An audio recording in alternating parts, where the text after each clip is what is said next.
Nama saya Haji Abdul Tahir, SAG. Saya naik haji tahun 991. Dulu masih murah, saudara. Kalau kita naik haji itu dulu masih bebas. Bukan seperti sekarang ini, serba sulit, harus ditimbang, harus yang kita bawa harus terbatas, tidak boleh lagi bawa macam-macam. Masih murah dulu, paling tinggi 10 juta, dulu kita sudah bisa umroh, saudara. Setelah saya naik haji, lalu saya digelarkan Haji Abdul Tahir, SAG, dari Institut Muslim Indonesia Hidayatullah.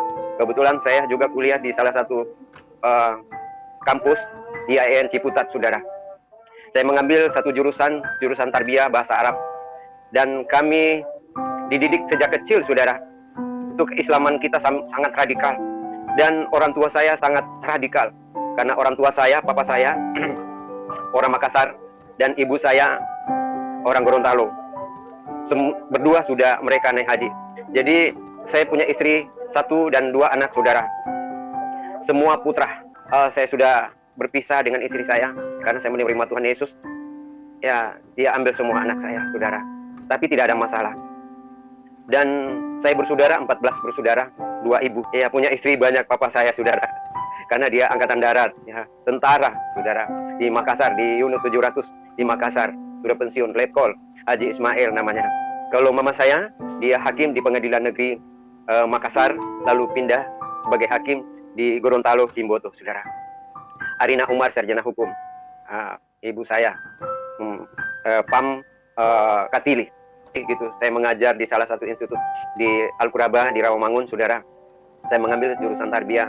Dan kita sebagai ustadz, kita harus bisa menghafal Al-Quran 30 juz Al-Quran, 6.666 ayat.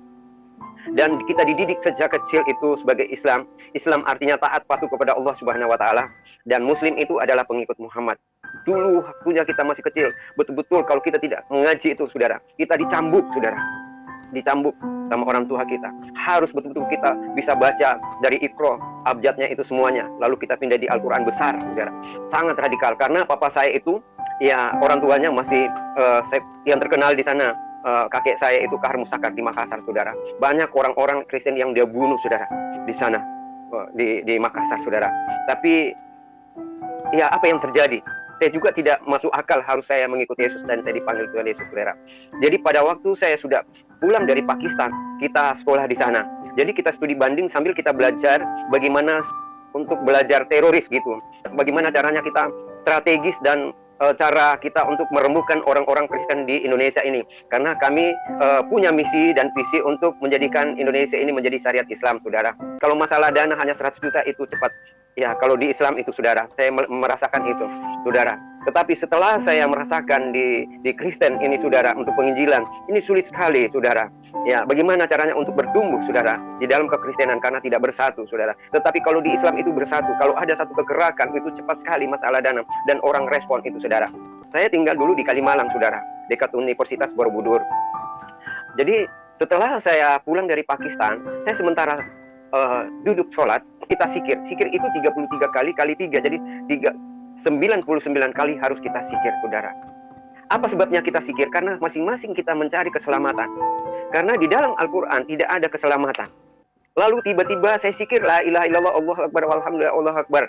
Lalu pada saat saya sikir, tiba-tiba ada kayak satu bayangan ada seperti cahaya nur, itu dia datang cepat sekali itu, saudara, di depan saya. Saya melihat, dan pada saat itu seperti saya tidak bisa sadar, seperti mati suri, saudara. Dia langsung trak, dan ada suara berkata, akulah jalan kebenaran dan hidup, tak seorang pun yang datang kepada Bapa tanpa melalui aku. Saya tidak mengerti dengan bahasa itu, karena saya tidak pernah membuka Alkitab. Karena kami itu sebagai Islam, itu tidak bisa kita memegang pun Alkitab itu haram. Ya, jadi banyak yang diharamkan di dalam Islam itu. Tapi menurut istri saya tanya, dia bilang, itu dajjal atau setan, jangan percaya. Ya, begitu saya abaikan saja. Saya abaikan. Pada saat saya mau sujud di sujadaku juga itu, pada waktu saya sudah lihat saya mau coba-coba bangkit kembali untuk sujud, kok kayaknya ada salib di atas sujadah itu. Akhirnya saya berhenti sholat. Jadi setelah saya berhenti sholat, saya nggak mau lagi sholat karena saya merasa kayak bingung, saya linglung, saya nggak tahu lagi. Lalu istri saya, nggak usah, katanya itu dajjal, setan itu. Jadi saya penasaran, saya tidak jadi sholat. Sampai pagi saya tunggu pagi. Kebetulan di pagi-pagi itu ada tetangga saya namanya Aris Ayal, orang Ambon. Itu ada kerusuhan Ambon, mereka lari ke Jakarta. Saya datang tanya, Aris, kenapa saya bisa lihat Tuhanmu itu seperti itu? Posternya itu kan ada poster di ruangan tamunya Aris itu. Lalu saya tanya, kenapa? Ada saya melihat sosok seperti Tuhanmu itu yang ada kawat durinya.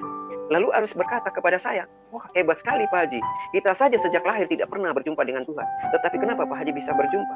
Karena dia bilang, firman Tuhan berkata, bukan engkau yang memilih aku, tapi akulah yang memilih engkau. Saya langsung berkata begini, Aris, jangan main-main, ini masalah akidah, masalah agama. Itu sangat sensitif sekali.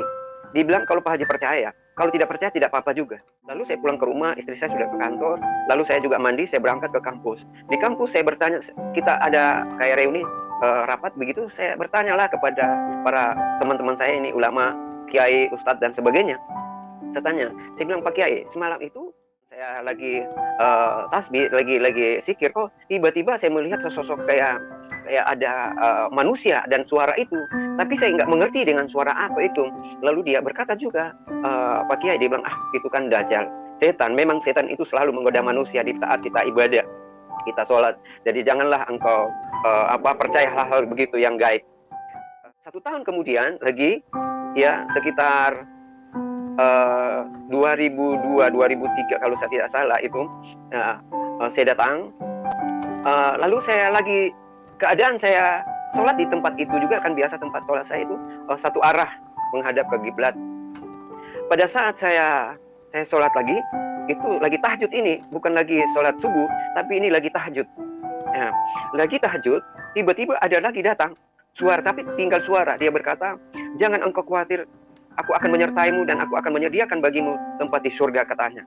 Lalu menghilang. Ya, itu suara itu, saudara. Saya istighfar lagi, kok apa itu?